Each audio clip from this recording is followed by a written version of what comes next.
Ya, apa kabar pemirsa Dunia Sehat? Semoga semuanya dalam keadaan baik ya. Senang sekali saya Monika Risa hari ini bisa menemani Anda dalam program Dunia Sehat. Pemirsa, bagi Anda para wanita yang memiliki keluhan jadwal menstruasi tidak teratur dan perdarahan yang banyak saat menstruasi disertai dengan ada rasa nyeri pada bagian panggul dan juga ada rasa tertekan pada kandung kemih yang menyebabkan sering harus buang air kecil. Nah, Anda harus mulai memeriksakan diri ke dokter karena yang baru saja saya sebutkan adalah ciri-ciri gejala pada kista ovarium. Dalam kondisi yang serius, kista jika tidak ditangani dengan tepat akan berpengaruh pada kesuburan seorang wanita hingga mengakibatkan sulit untuk hamil. Nah, di Dunia Sehat hari ini kita akan membahas mengenai kista. Apa itu kista? Apa aja jenis-jenis kista dan bagaimana cara penanganannya. Dan bagi pemirsa Dunia Sehat yang ingin bertanya atau berkonsultasi mengenai kista, silakan Anda bisa menghubungi nomor telepon 021-290-32644 atau Anda juga bisa bertanya melalui Twitter @daai_tv dengan hashtag Dunia Sehat. Sebelum kita berbincang-bincang dengan dokter yang hadir di studio berikut ini, mari kita saksikan terlebih dahulu informasi untuk Anda. Pemirsa Dunia Sehat, kista merupakan tumor jinak yang berisi cairan ataupun kumpulan darah yang berbentuk seperti buah bertangkai. Pada dasarnya, kista dapat tumbuh di bagian tubuh manapun, seperti di paru-paru, usus, kulit, otak, dan tidak terkecuali pada indung telur atau ovarium. Kista pada ovarium ditenggarai menjadi kasus kista terbanyak. Kista ovarium adalah kantong berisi cairan yang terbentuk di dalam ovarium. Tiap wanita memiliki 2 indung telur atau ovarium. Satu di bagian kanan dan satu lagi di kiri rahim. Ovarium sendiri memiliki fungsi untuk menghasilkan sel telur tiap bulannya, serta memproduksi hormon estrogen dan progesteron. Iya, sudah lihat ya sekilas informasi mengenai penyakit kista, dan untuk bisa membahas lebih detail kita bisa langsung bertanya kepada dokter yang sudah hadir di sini. Narasumber kita hari ini Dr. Feby Febrina SPOG, spesialis kebidanan dan penyakit kandungan dari Rumah Sakit Eva Sari Awal Bros. Halo dokter, apa kabar? Baik. Baik, masih semangat puasa dok? Semangat. Semangat puasa. Oke dok, kita akan berbincang-bincang sedikit mengenai kista.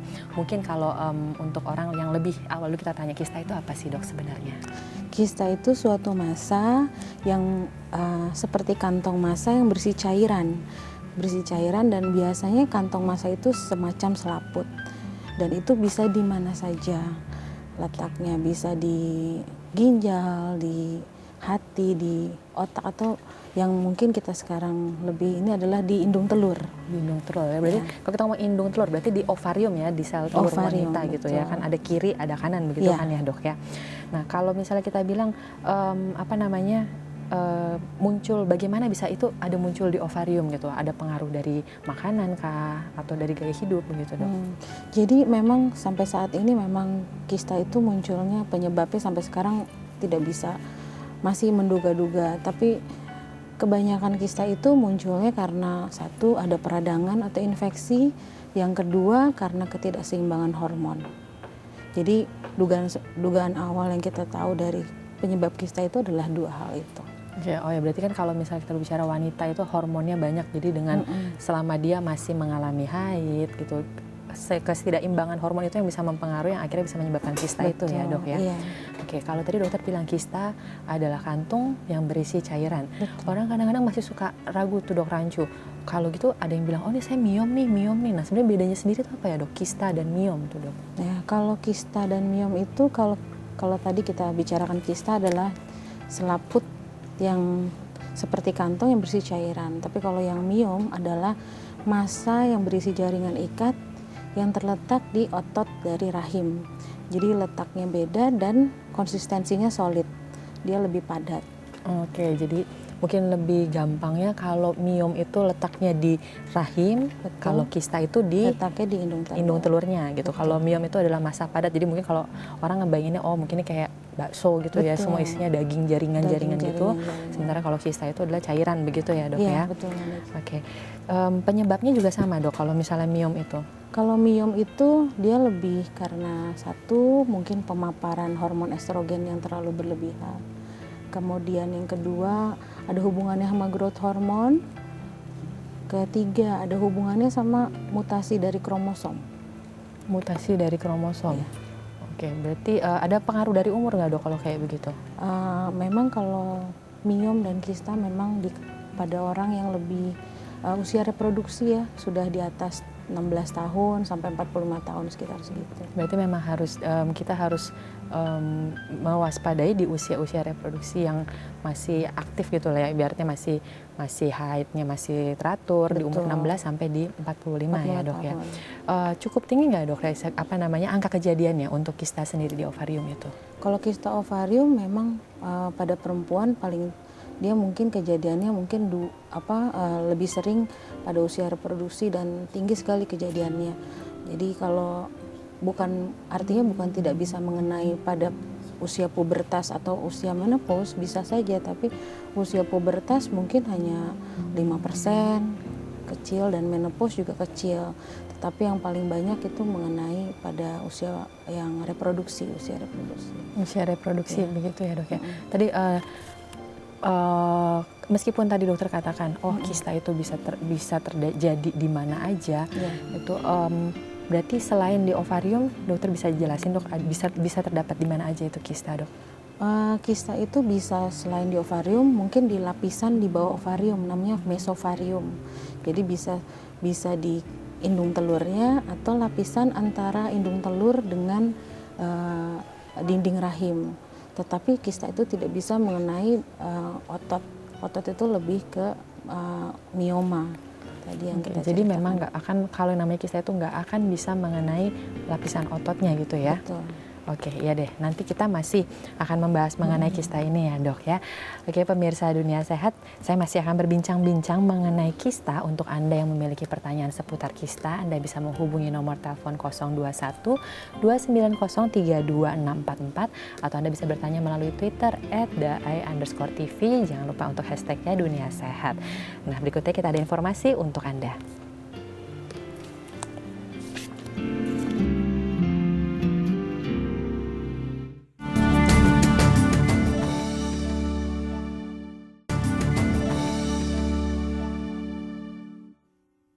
Ya, kembali lagi di Dunia Sehat dan kita masih membahas mengenai penyakit kista. Untuk Anda yang ingin bertanya atau berkonsultasi mengenai kista, Anda bisa menghubungi nomor telepon 021 290 32644 atau Anda bisa bertanya melalui Twitter @dai_tv dengan hashtag Dunia Sehat. Kembali saya akan berbincang dengan narasumber kita hari ini, Dr. Feby Febrina, SPOG, spesialis kebidanan dan penyakit kandungan dari Rumah Sakit Eva Sari Awal Bros. Ya dok, kita lanjut lagi nih dok ya. Saya mau bertanya mengenai sebenarnya fungsi dari ovarium sendiri itu apa dok? Jadi fungsi ovarium ini pertama yang tadi mungkin disebutkan sebelumnya, jadi mendatangkan hormon atau menghasilkan hormon kewanitaan, hormon steroid.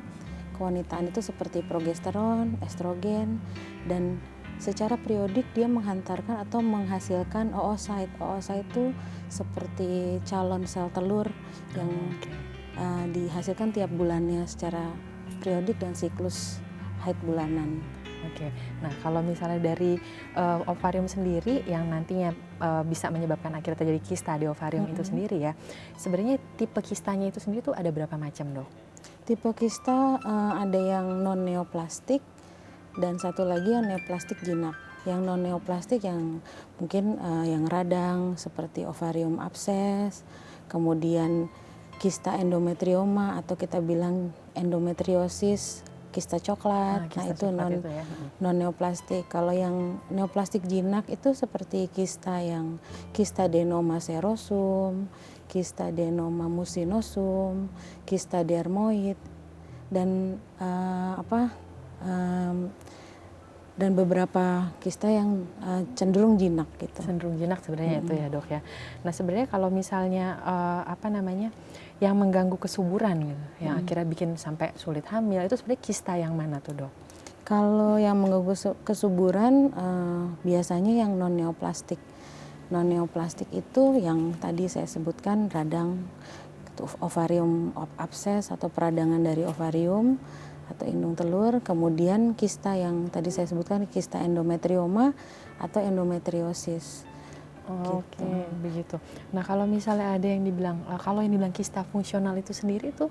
Dia masuk yang non-neoplastik. Oh itu dibilang non-neoplastik ya. Berarti kalau neoplastik itu kan artinya tidak menyebabkan bisa menyebabkan kalau tidak neoplastik artinya menyebabkan keganasan. Kalau ini non berarti tidak menyebabkan keganasan, begitu ya dok ya.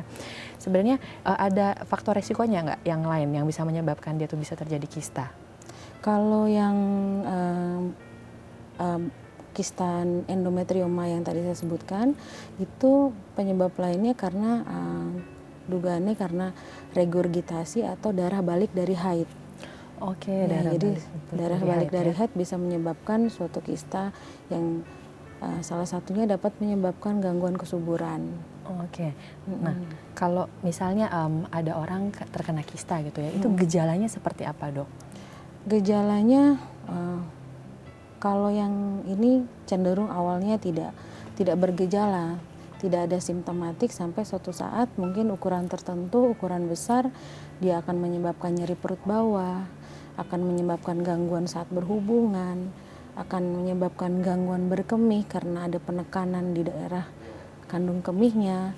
Kemudian ada yang menyebabkan sampai nyeri haid hebat, sampai pasien harus setiap haid itu pingsan atau dia merasakan keluhan yang sangat hebat. Kemudian mungkin sampai gangguan haid seperti perdarahan atau bahkan tidak haid. Oh, ada yang sampai tidak haid begitu ya dok ya?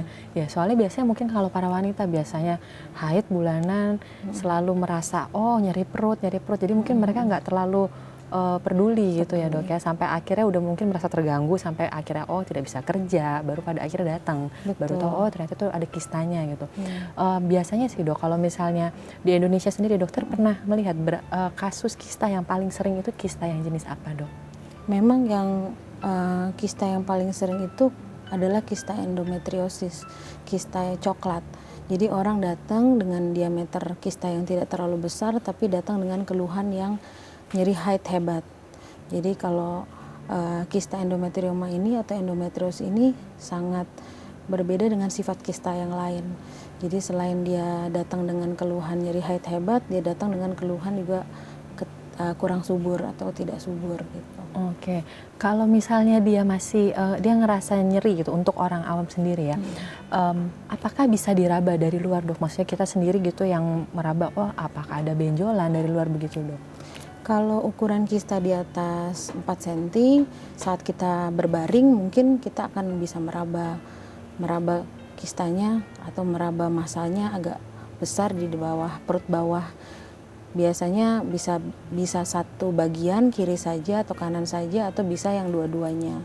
Oh iya, berarti mereka harus lebih perhatian karena memang kan kista sendiri ada di kiri dan di kanan ya. Jadi kalau memang diameternya udah di atas 4 cm itu bisa diraba antara di kiri atau di kanan pada saat lagi berbaring begitu ya dok ya. Oke. Di usianya sendiri biasanya usia berapa tuh dok? Maksudnya apakah di usia-usia yang masih 20-an gitu itu bisa juga terjadi kista seperti itu? Bisa. Kalau awal-awal memang itu masih usia reproduksi di atas 15 tahun sampai 45 itu sering terjadi kista yang saya sebutkan tadi. Jadi paling sering pada usia reproduksi dan kurang lebih 80-85% kista usia reproduksi adalah kista yang jinak. Tapi kalau itu mengenai usia menopause atau anak-anak, mungkin bisa kita curigai bahwa itu ada kemungkinan ke arah kista yang ganas. Kista yang ganas begitu ya dok ya. Sementara kalau misalnya lebih banyak mana dok angka kejadian dari kista atau dari miom? Kalau miom sama kista mungkin sama-sama tumor, memang kejadiannya kalau yang menjadi ganas mungkin lebih ke arah yang tumor yang kista itu. Yang lebih banyak sering pada perempuan itu adalah kista. Lebih sering pada kista ya dok ya. Oke. Kalau misalnya kita ngelihat dari gejalanya yang tadi dikatakan, perdarahannya biasanya lebih banyak daripada umumnya, apakah itu juga lazim pada penyakit kista? Iya, kalau kista kalau kista itu memang ada gangguan haid, bisa dengan karena haidnya jadi panjang dan lama, bisa juga haidnya jadi terganggu atau bahkan tidak haid sama sekali. Oke, berarti jadi bisa oh yang seharusnya haidnya 1 bulan 1 kali, ini di tengah-tengah siklus, di tengah waktunya 1 bulan bisa ada siklus haid lagi begitu ya, perdarahan lagi tambahan begitu ya dok ya. Oke, kita nanti masih akan membahas lebih lanjut ya Dokter Feby ya. Oke, untuk pemirsa Dunia Sehat, untuk Anda yang ingin bertanya mengenai masalah kista, Anda bisa menghubungi nomor telepon 021 290 32644 atau Anda bisa bertanya melalui Twitter @daai_tv dengan hashtag Dunia Sehat. Nah, berikutnya ada info sehat untuk Anda, cara aman memilih pembalut yang tepat.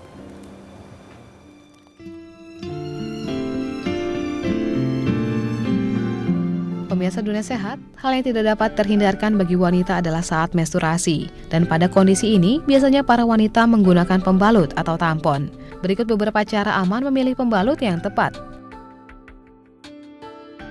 Tidak menggunakan pewangi. Pilihlah pembalut yang tidak mengandung pewangi atau pengharum, karena zat pewangi dapat merangsang timbulnya alergi pada organ kewanitaan. Pilih yang terbuat dari kapas murni. Pilihlah pembalut yang berkualitas tinggi, yakni yang mengandung 100% kapas murni. Hal ini untuk mencegah terjadinya gatal dan iritasi pada daerah kewanitaan Anda. Tidak mengandung bahan pemutih atau klorin. Pemutih biasanya ditemui untuk kertas, namun kadang pemutih atau klorin juga kerap digunakan untuk pembalut yang terbuat dari kertas daur ulang. Hal ini tentunya akan menimbulkan rasa gatal dan dapat berakibat buruk bagi kesehatan organ kewanitaan.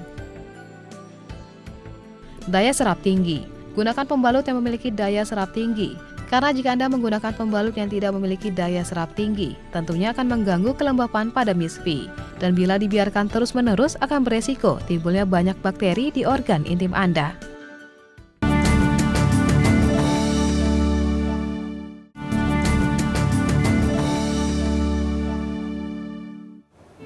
Iya, kembali lagi ke Dunia Sehat dan kita masih membahas mengenai kista ovarium. Jadi untuk Anda pemirsa yang ingin bertanya mengenai kista ovarium, Anda bisa berkonsultasi dengan hubungi nomor telepon 021 290 32644 atau Anda bertanya melalui Twitter @daai_tv dengan hashtag Dunia Sehat.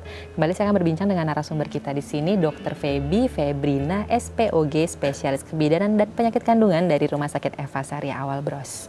Ya dok, kalau tadi kita udah berbincang mengenai jenis-jenis kista, gejala-gejalanya gitu. Kayak tadi dokter bilang, oh kalau misalnya haidnya panjang, lama, atau mungkin dalam satu siklus haid begitu setelah selesai, selang 1 minggu, 2 minggu ada lagi gitu, perdarahan lagi.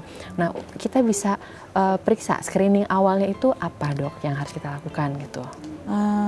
Awalnya mungkin datang ke SPOG, kemudian kita lakukan screening. Untuk wanita yang belum menikah, mungkin kita lakukan screening dengan ultrasonografi di bagian perut untuk melihat apakah ada massa, dan kita melakukan untuk yang sudah menikah kita melakukan pemeriksaan bimanual. Jadi kemudian kalau yang menikah juga kita melakukan pemeriksaannya melalui ultrasonografi dari transvagina, karena memang kalau dengan transvagina kita bisa lebih akurat.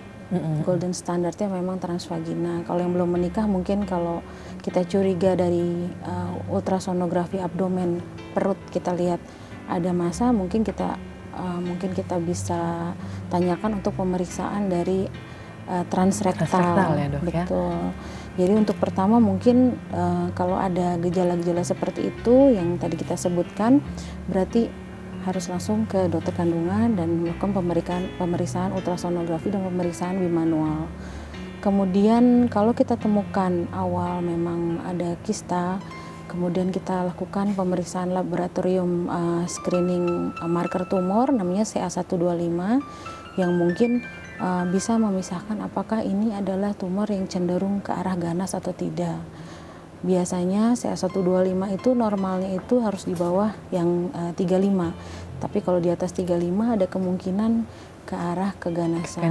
Begitu. Kemudian mungkin dari hal-hal yang lain mungkin kita tanyakan juga apakah masanya ini sampai pembesarannya sangat cepat, berapa bulan masanya atau kistanya membesar, kemudian kita tanyakan ada penurunan berat badan atau gangguannya ke arah yang mana. Nah itu mungkin screening awal kita bisa tanyakan bahwa pasien itu menderita kista yang ke arah jinak atau ganas. Oke. Nah kalau misalnya kadang-kadang kan mungkin antara mungkin takut gitu ya dok ya untuk bisa langsung pergi ke dokter gitu. Jadi sama mereka mungkin selama bisa ditahan diam-diam aja. Nah itu komplikasinya apa dok kalau misalnya mereka nggak mau melakukan pemeriksaan, dibiarkan aja terus menerus seperti itu? Jadi kalau kita terkena kista, mungkin yang paling sering adalah mungkin nyeri perut bawah. Itu penyebabnya adalah kistanya ini sendiri sering mengalami perdarahan di dinding kista sehingga menyebabkan nyeri perut bawah. Bahkan ketika nyeri perut bawah mungkin cairan kista tersebut sampai dengan keluar ke dinding rahim. Keluar ke dinding rahim dan beberapa cairan kista itu bisa menyebabkan perlekatan organ dalam kewanitaan. Nah itu yang bisa menyebabkan sampai dengan perlekatan dan gangguan kesuburan. Kemudian kista ini, yang kedua kista ini adalah massa yang mempunyai tangkai. Jadi ovarium itu massa yang mempunyai tangkai, jadi untuk kista-kista yang besar dan terutama pada kehamilan, tangkainya itu sering terpuntir. Nah, tangkainya terpuntir bila terjadi terpuntir di tangkai tersebut, kemudian selaput kistanya itu akan pecah. Nah, itu yang menjadi peradangan di seluruh rongga perut kita. Oke. Jadi memang kalau tidak ditangani dengan segera, pada akhirnya akan berlarut-larut dan itu yang akan menyebabkan kondisinya menjadi lebih, bisa dibilang lebih mengancam begitu ya dok ya. Oke, sementara kalau misalnya kalau dikatakan tadi yang usia produktif bisa terkena kista, bagaimana kalau yang udah menopause dok? Kalau yang menopause ya tentu saja bisa terkena kista yang tadi saya ceritakan bahwa kurang lebih 20% pada usia menopause bisa terjadi kista dan itu adalah merupakan keganasan. Kemungkinan adalah keganasan karena kita tahu sendiri bahwa saat usia menopause itu hormon kewanitaan kita sudah mulai habis. Sudah mulai, iya. Dan dia muncul dari hormon estrogen dari luar, dari eksogen. Jadi mungkin hal-hal seperti itu harus kita lebih waspadai dan treatmentnya juga berbeda pada usia reproduksi dan usia menopause. Untuk usia menopause mungkin kita harus langsung cek marker tumor, harus kita lihat ada penyebaran di daerah lain nggak, ada anak sebar di daerah lain nggak. Nah, mungkin kita harus lebih curiga ke arah keganasan dibanding usia reproduksi. Oke. Oh berarti justru yang harus diwaspadai adalah pada saat udah menopause, di saat seharusnya hormon-hormonnya itu semua sudah turun. Betul. Dan ada kista, berarti memang dicurigai itu mengarah ke arah keganasan. Betul. Begitu ya. Untuk pemeriksaannya sendiri dok, apakah berbeda untuk yang sudah menikah dan yang pada saat menopause sendiri? Selain tadi ada CA125 begitu dok ya. Kalau untuk yang tadi yang menopause tadi, kita karena memang angkanya cukup besar untuk arah keganasan, mungkin kita lebih lihat selain CA125 kita lihat anak sebarnya. Apakah ada riwayat kanker di keluarganya, karena akan meningkatkan 4 kali lipat dari resiko kanker ovarium. Kemudian kita lihat mungkin kalau pembesarannya mungkin pasien kurang paham sudah berapa lama dia besar rahimnya itu, mungkin kita juga harus observasi lebih ketat, mungkin observasi 3 bulan. Kemudian kita lihat ada masa cairan bebas di bagian lain, ada mungkin ada cairan bebas di rongga perut atau di mana yang menyebabkan dia sampai mungkin sesak keluhannya karena masa kista tersebut. Jadi memang kita mungkin lebih agak intens kalau di usia menopause. Oke. Kalau misalnya tadi dokter katakan selama dia harus diobservasi begitu ya dok ya, selama menopause, berarti ada terapi yang harus diminum, obat-obatan begitu, atau ada terapi lain dok? Kalau untuk usia menopause memang tidak terlalu kita berikan terapi apapun. Mungkin kalau kita sudah bisa tegakkan bahwa itu adalah jinak atau ganas, mungkin terapi pembedahan lebih baik. Oh, gitu. Jadi melalui terapi pembedahan begitu ya. Oke dok, nanti kita masih akan membahas mengenai terapinya ya dok ya. Oke, pemirsa Dunia Sehat, kita masih akan melanjutkan mengenai kista ovarium. Jadi untuk Anda yang berkonsultasi atau Anda yang bertanya mengenai kista ovarium, Anda bisa menghubungi nomor telepon 021 290 32644 atau Anda bisa bertanya melalui Twitter @daai_tv dengan hashtag Dunia Sehat. Berikut ini ada info sehat untuk Anda, makanan yang menyehatkan ovarium.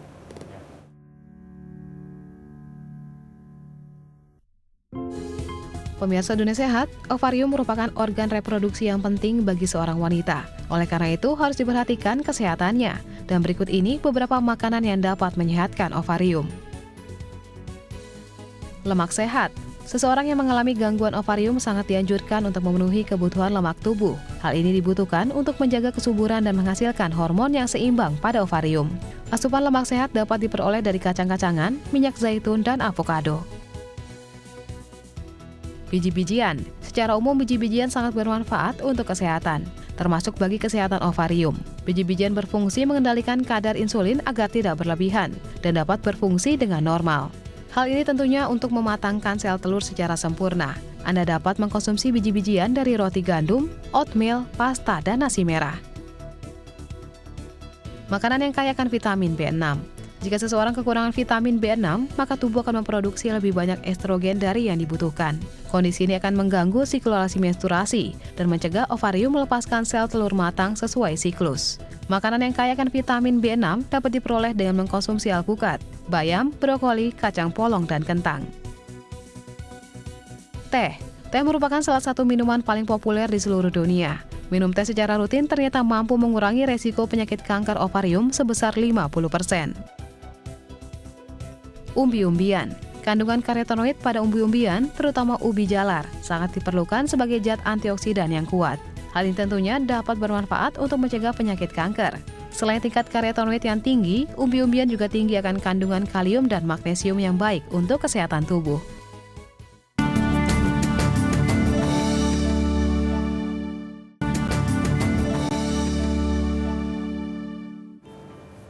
Ya pemirsa, Anda masih menyaksikan Dunia Sehat dan kita masih membahas mengenai masalah kista di ovarium.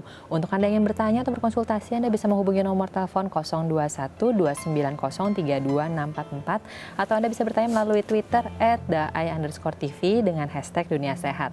Dan sekarang saya kembali akan berbincang dengan narasumber kita hari ini, Dr. Feby Febrina, SPOG, spesialis kebidanan dan penyakit kandungan dari Rumah Sakit Eva Sari Awal Bros. Ya dok, tadi kita membahas yang sebelumnya, dokter mengatakan, kalau memang terapinya dengan pembedahan tadi ya dok ya. Sebenarnya yang disebut dengan pembedahan itu sendiri, yang bisa dilakukan pembedahan itu pada kista yang seperti apa dok? Jadi untuk kista yang dilakukan pembedahan itu pada umumnya kista yang sudah melebihi ukuran dari 5 cm. Jadi kita melakukan terapi pembedahan bila ukuran kista sudah melebihi 5 cm. Kemudian bukan hanya terapi pembedahan saja yang kita lakukan untuk terapinya, untuk beberapa kista yang jenisnya kista non-neoplastik atau endometrioma ataupun peradangan, tidak selalu kita lakukan pembedahan. Peradangan bisa kita berikan terapeutik seperti antibiotik.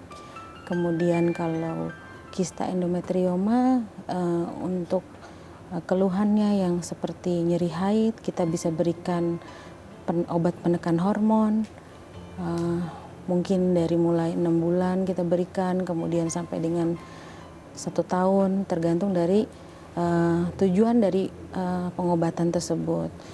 Bila memang tujuannya adalah untuk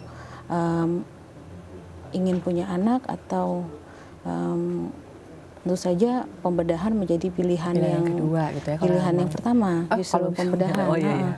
Karena kita mau menyingkirkan kelainan yang ada di dalam indung telur dulu.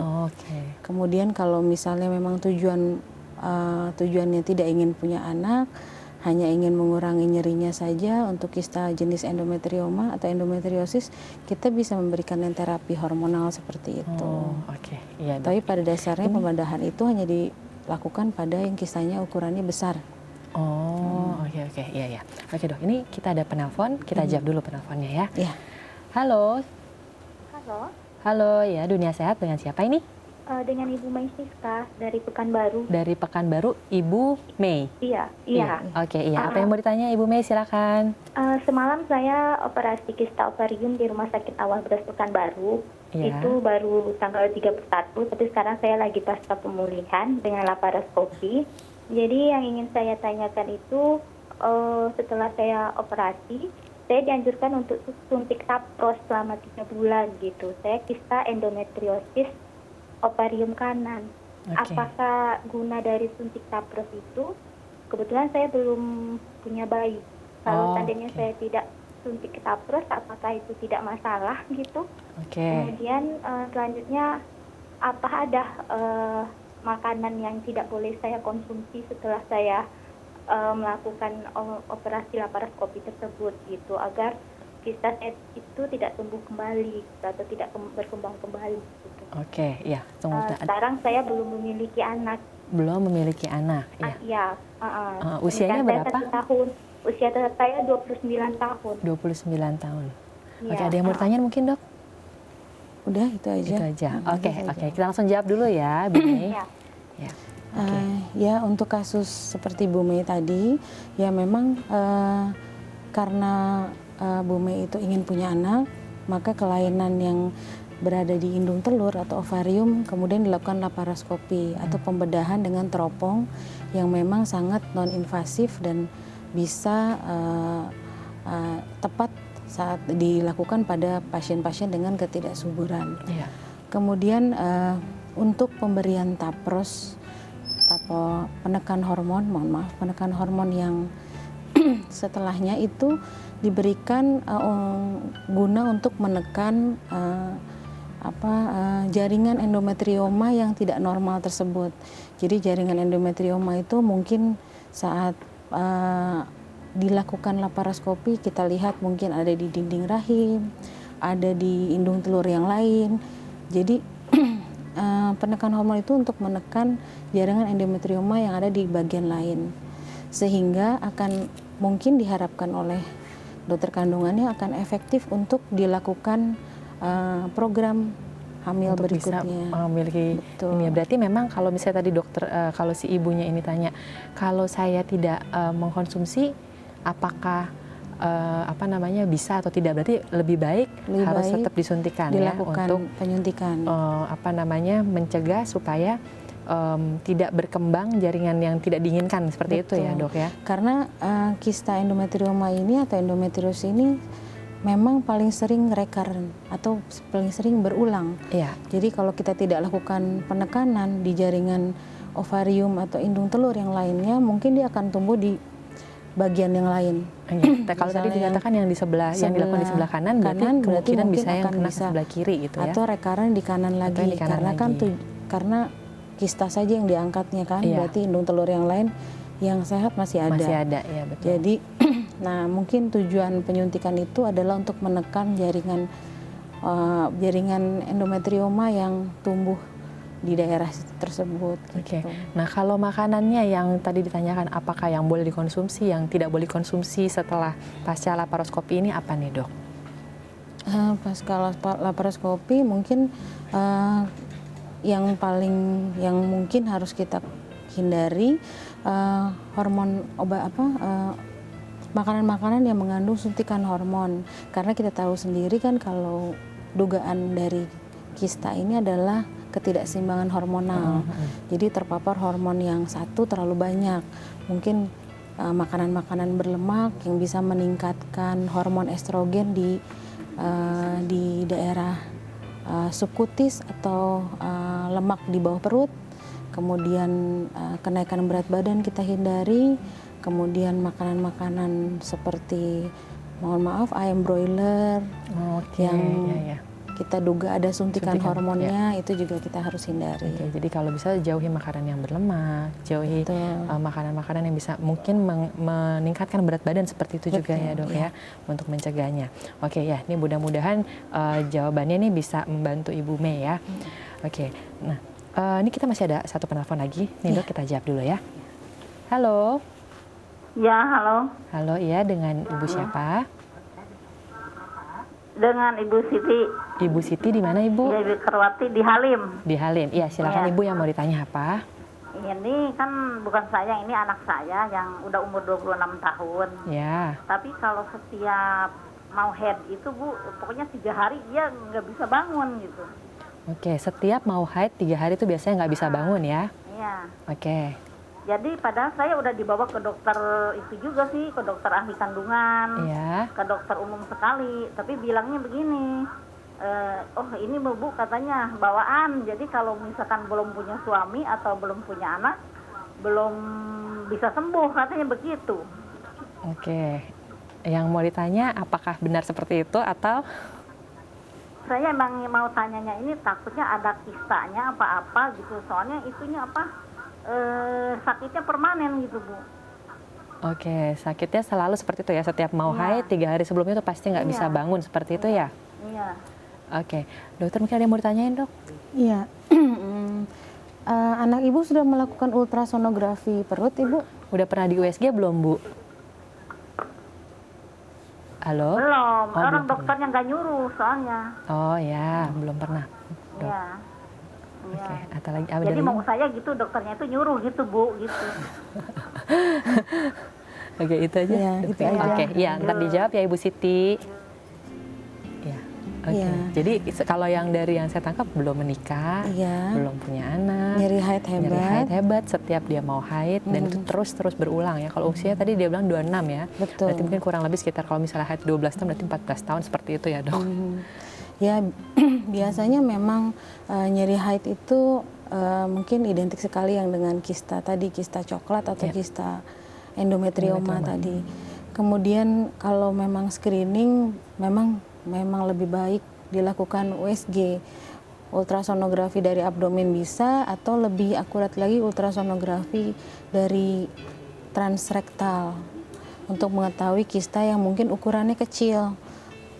Karena memang jenisnya kista ini tidak bisa kita lihat hanya dari ukurannya, walaupun dia ukuran kecil tapi bisa menyebabkan Nyeri haid seperti Nyeri itu haid ya. yang hebat. Yang tadi dokter udah katakan ya, walaupun kecil tapi dia akan terus-terusan seperti itu ya. kemudian ada lagi mungkin bukan hanya kista endometrioma tapi deep infiltrate endometriosis atau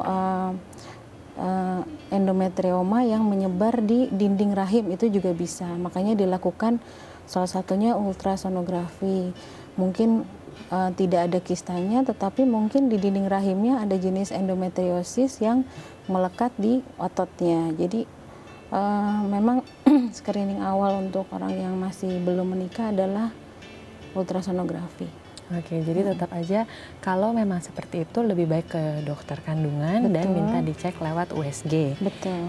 Ya, sebenarnya boleh nggak sih dok kalau dari kita yang pasiennya gitu bilang, dok kalau saya udah sempat bertanya, oh bisa diperiksa lewat transrektal begitu? Sebenarnya sih boleh-boleh aja ya. Boleh ya? Mm-mm. Oke, jadi ke dokter kandungan minta di USG sekalian minta diperiksa dari transrektal begitu Iya, ya dok ya? betul. Oke, ya dok, kita masih akan berbincang-bincang dan masih membahas ya dok ya. Oke, pemirsa Dunia Sehat, untuk Anda yang masih ingin bertanya mengenai kista ovarium, Anda bisa bertanya menghubungi nomor telepon 0212903264 atau Anda bisa bertanya melalui Twitter @dai_tv dengan hashtag Dunia Sehat. Berikut ini ada tips kesehatan untuk Anda, gejala-gejala dari kista ovarium.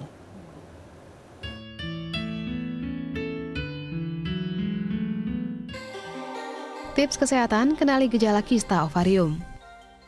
Menstruasi tidak lancar, nyeri di bagian panggul, sakit saat buang air besar, merasakan tekanan di bagian perut, payudara mengencang dan mual, dada dan perut membengkak, terasa berat dan kembung.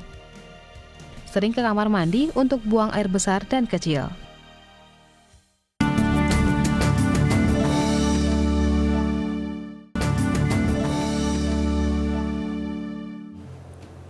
Iya pemirsa, kembali lagi ke Dunia Sehat dan kembali kita masih akan membahas mengenai kista ovarium.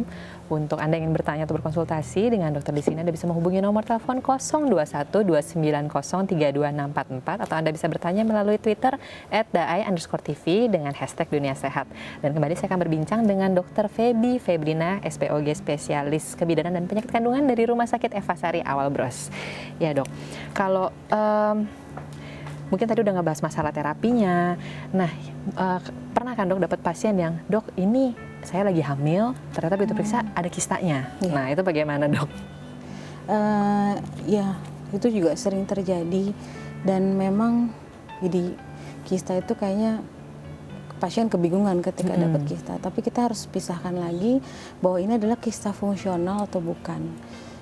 Kista yang memang normal atau bukan. Pada awal kehamilan memang kista itu sering ada karena kista itu bisa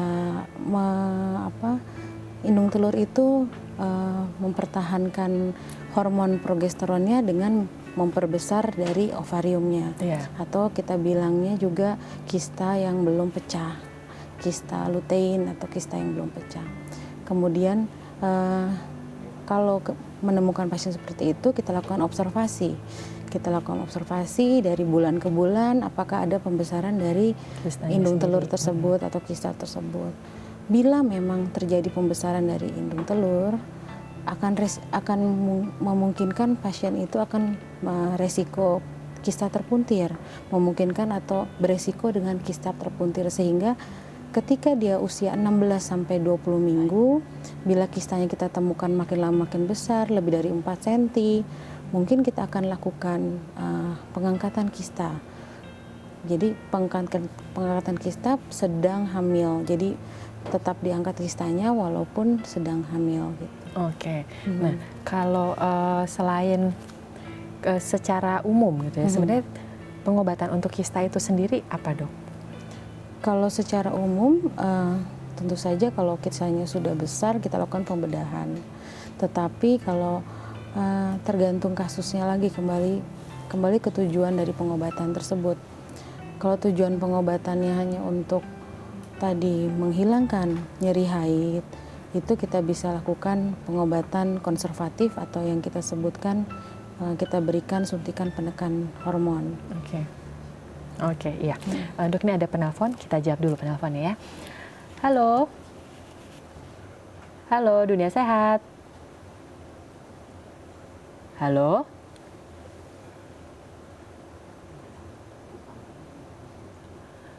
Oke, iya. Ini rupanya kayaknya teleponnya kayak terputus nih dok. Jadi tetap aja untuk terapinya kita lihat apakah untuk tujuannya terapinya itu untuk kalau misalnya tadi untuk menekan untuk apa tadi dokter bilang? Tujuannya hanya untuk menghilangkan rasa sakit gitu ya. Seperti kita endometriosis, kita hanya memberikan obat penekan hormon. Penekan hormon ya. Kemudian kalau yang tujuannya adalah tadi ingin punya anak, tujuannya ingin menghilangkan keluhan misalnya berkemih terus-menerus, mungkin pembedahan akan lebih baik. Gitu. Ya. Oke, ini ada penelpon nih dok, kita jawab dulu ya. Halo. Aduh, teleponnya terputus lagi dok, kalau gitu ntar kita bahas lagi ya. Sementara kalau tadi berbicara mengenai pengobatan, pencegahannya apa dok? Nah, pencegahannya memang untuk kista ini sulit. Karena memang gangguan hormon itu bisa terjadi kapanpun di usia reproduksi. Jadi memang kita harus hindari ya mungkin dari makanan-makanan yang mengandung hormon estrogen terlalu berlebihan, suntikan hormon dari ayam yang memang broiler misalnya, atau kenaikan berat badan yang berlebihan, atau misalnya faktor stresor yang menyebabkan gangguan hormon jadi tidak seimbang. Hal-hal seperti itu yang mungkin jadi akhirnya kita kembali lagi ke pola hidup yang lebih baik. Oke, jadi memang tetap harus dilihat dari pola hidupnya untuk tidak mengkonsumsi makanan yang mengandung hormonal seperti itu ya. Dan satu lagi mungkin peradangan, kita hindari dari peradangan. Mungkin kalau ada ibu-ibu yang merasa sudah keputihan terlalu lama, nah itu menghindari dari indung telur yang saya bilang abses dari indung telur, nah itu juga harus diobati, jadi jangan terlalu lama keputihan. Terus-terusan gitu ya kalau keputihan. Oke, dok, ini ada penelpon, kita jawab dulu penelponnya ya. Halo. Halo. Dunia Sehat ya, dengan ibu siapa? Ibu Eva nih. Ibu Eva, dari mana Ibu Eva? Saya dari Menteng, Jakarta Pusat. Oke. Apa yang mau ditanya Ibu, silakan. Oke, begini dokter, saya kan baru-baru rutin ya menggunakan produk perawatan organ intim Ya, ya.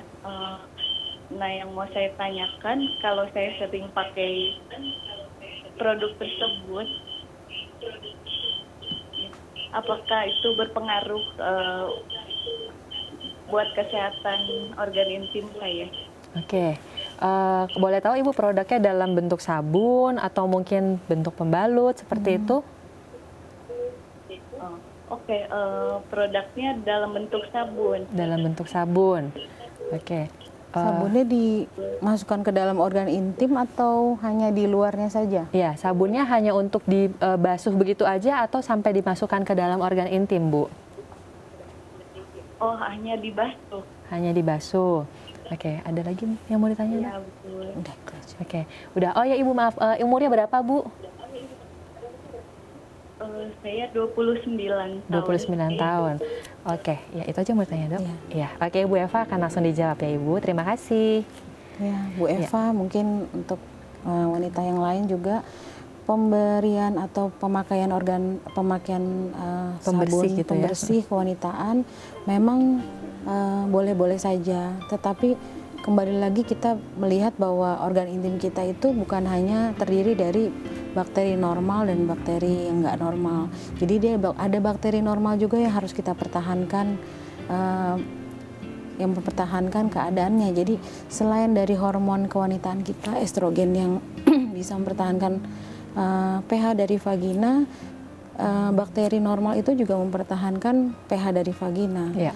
Jadi kalau memakai sabun pembersih kewanitaan terlalu sering, mungkin dua-duanya akan mati, baik yang normal maupun yang tidak normal. Jadi memang sebaiknya pemakaian sabun kewanitaan itu memang harus dibatasi, mungkin hanya 2 hari sekali, atau memang kalau ada keluhan saja, jadi tidak merupakan rutinitas. Oke, iya.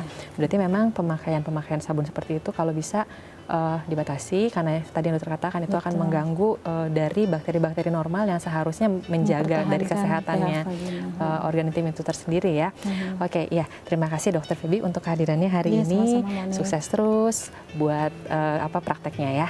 Ya, terima Oke, kasih. ya pemirsa Dunia Sehat, demikian untuk topik kita hari ini mengenai kista ovarium. Untuk Anda yang memiliki kritik ataupun saran, Anda bisa menghubungi SMS 0889 8100 5000 atau Anda juga bisa melalui Twitter @daai_tv dengan hashtag Dunia Sehat. Bisa juga melalui Facebook Dunia Sehat DAI TV. Akhir kata saya Monika Riza untuk di hadapan Anda. Terima kasih dan sampai jumpa.